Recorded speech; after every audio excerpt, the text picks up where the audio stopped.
My name is Vincent. I'm a writer. I live in Toronto, and tonight I'm going to be reading, I think, from like two different suites I've been working on for a while. The first one is a bunch of poems that I've written to or for plant and animal life that's gone extinct since the turn of the millennium. So like the western rhino went extinct today, officially. So I thought I'd read. Yeah. So I thought I'd read from that because big animal. And then also I'll be reading from another suite where I took Pablo Neruda's 20 love poems and a song of despair, and I rewrote each poem with the words only in the original poems. So I'm going to just rework those poems. Read from that. I'm also Vincent.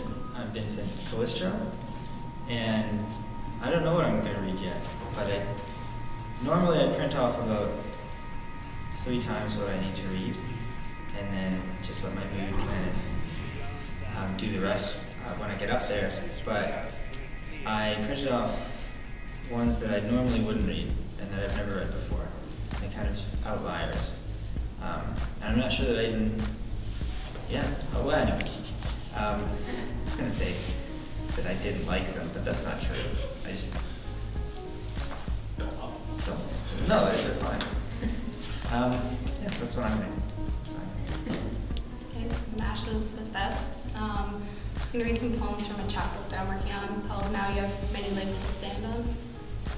They're all new. I don't think I've read them before. That's it.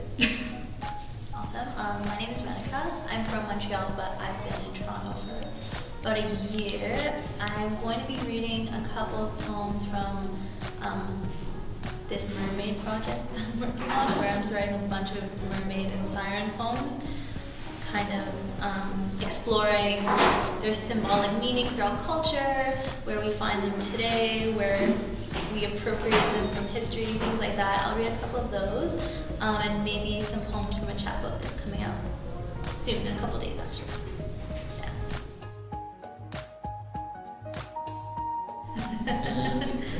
If you're writing for a person and I drink coffee, how did you make coffee? I see. Neat. You want to say black, but that just sounds like you're trying to be too cool. Am I in a saucer? I don't know. With a spoonful of sugar. Yeah. I think mine would just have milk in it, and sugar, because I'm not a big sugar person. So I think that's just you. We're just ordering coffees now. But yeah, so I think it would be like that. Maybe a little confused. I might put a bit of sugar in. Like, oh, it's not sweet enough. A little bit more, or take some out. I don't know. It'd be a confused cup of coffee. That's what it would be. Very confused. I know, I can think of a lot of facetious answers, be like, yeah, a bit of gin or something. I don't know, but probably just I don't know. Isn't gin and coffee's a thing? No? I thought it was rum and liqueur. Yeah. Whatever, I am just marching to the tune of my own drum for gin. Whatever. Yeah. Let's say in a to-go mug, sort of lukewarm milk and sugar.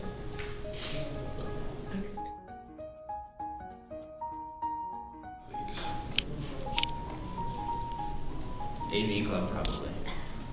What? Pardon? Explain your answer. I don't know. It seems to be pretty referential. I don't know. Would you get married? I'm just gonna say.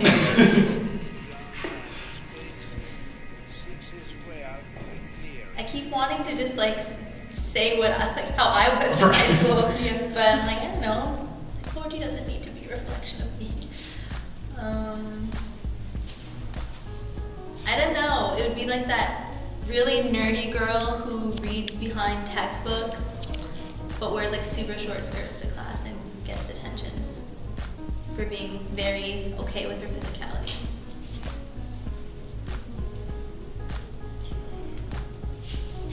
Mine would, I guess, be the clique that was like hard to define. I don't know, like the ones who weren't goth or weren't in band So or the weren't jocks? the posh or the jocks.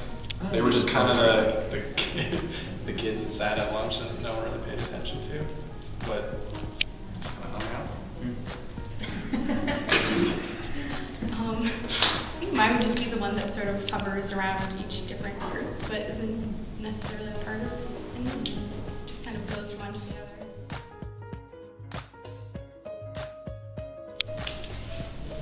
Other writing, certainly. I'm definitely writing more when I am reading more poetry, and I don't know. Sometimes it's just like I'll be walking and a line will be in my head with a specific cadence and a specific idea, and that'll inspire the poem. I don't really look too much further than. That's actually a really good answer. I'm gonna go with, but like, yeah. Just go with my answer. What he said. I'm gonna like writing in the margins, kind of. Like you're reading something and then it's bad, but when I feel like I always have to put down what I'm reading. Like I have 3 minutes with a book sometimes, and I just run off and want to do my own thing. But I would also say probably like it comes from television, from movies. From low art, so-called low art as well. That's a good answer. Lower. I watch a lot of television, movies. I don't really feel, I mean, I do feel inspired or motivated maybe, but like I don't really work on an inspiration basis. I kind of just have to like sit myself down at a desk and do it, and half the time I like hate it.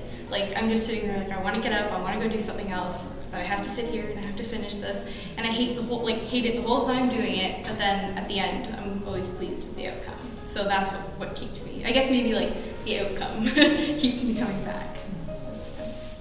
Yeah, I agree. It's a very similar process. I kind of have to just like sit down and like force it out of myself, and even if it's terrible, I will rework it until it's somehow better than terrible. I'm really interested. Poetry often like articulates difficult ideas or emotions or experiences, but I like to kind of take that cerebral stuff and really ground it in like physicality or physical spaces. At least I try to. Yeah. Think of one more wild card question, like on the spot. Yeah, why don't you put you on the spot? Okay. Give us another one of those whatever your poetry was.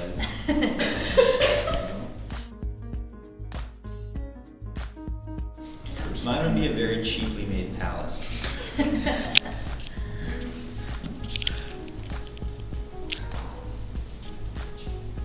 I hope mine would like resemble like a cottage of sorts. There's old logs and a nice fireplace made of stone. Cut wood outside. This is what you want. Mine would be like a nice little house that looks pretty. It looks pretty on the inside, but then after a while it starts to get really claustrophobic. I don't know. That's kind of how I feel about reading something.